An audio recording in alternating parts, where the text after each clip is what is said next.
Guilla commence. Ce qui m'intéresse, c'est d'essayer de toujours trouver des gens qui ont des univers particuliers, qui vont venir influencer un peu le travail qu'on fait au niveau de l'acrobatie, au niveau cirque.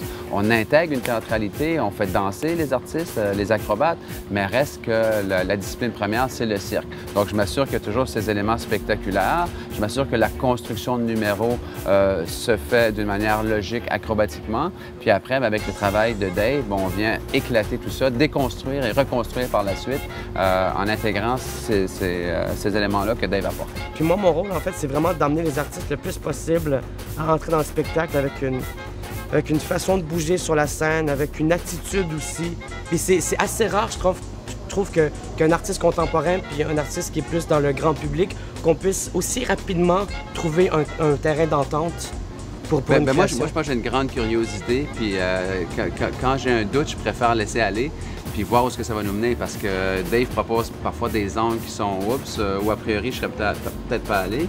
Puis je dis, ben tiens, on va explorer, on va explorer, on va explorer. Puis ce qui est intéressant, c'est que ça challenge les artistes.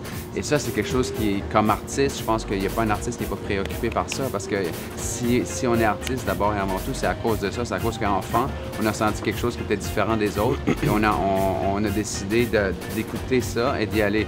Et c'est simplement, encore une fois, un travail sur ça qu'on fait dans ce spectacle-là.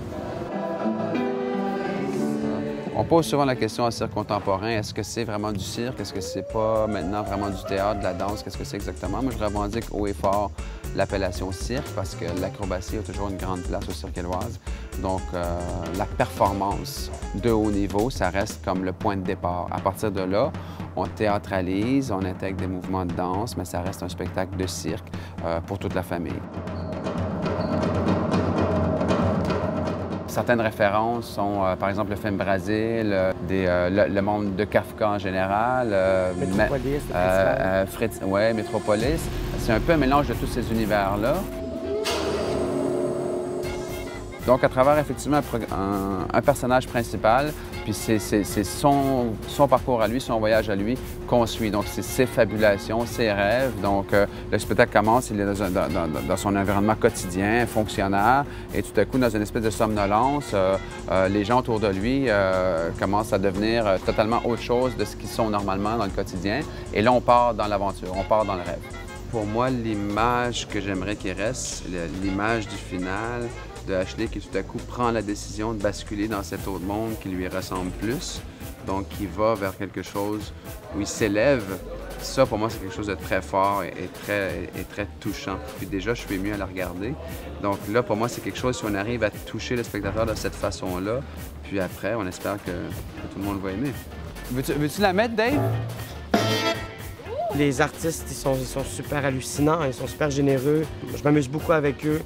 Tous les concepteurs aussi, c'est sûr que là, on est comme en fin de parcours, fait qu'on rush un peu plus, ça se bouscule un peu plus, mais c'est tout à fait normal. Est-ce que tu peux mettre juste les quatrièmes sans monter, juste pour nous donner l'image? Oui? OK. Il reste encore 4 semaines avant de livrer le spectacle. Normalement, la tension va monter, on va voir ce que ça va donner, mais... C'est ce que je disais tout à l'heure, là, on commence à se bousculer un peu. C'est là qu'on va voir, là. Ouais. On est capable. Bon, ben, bon spectacle. Hein?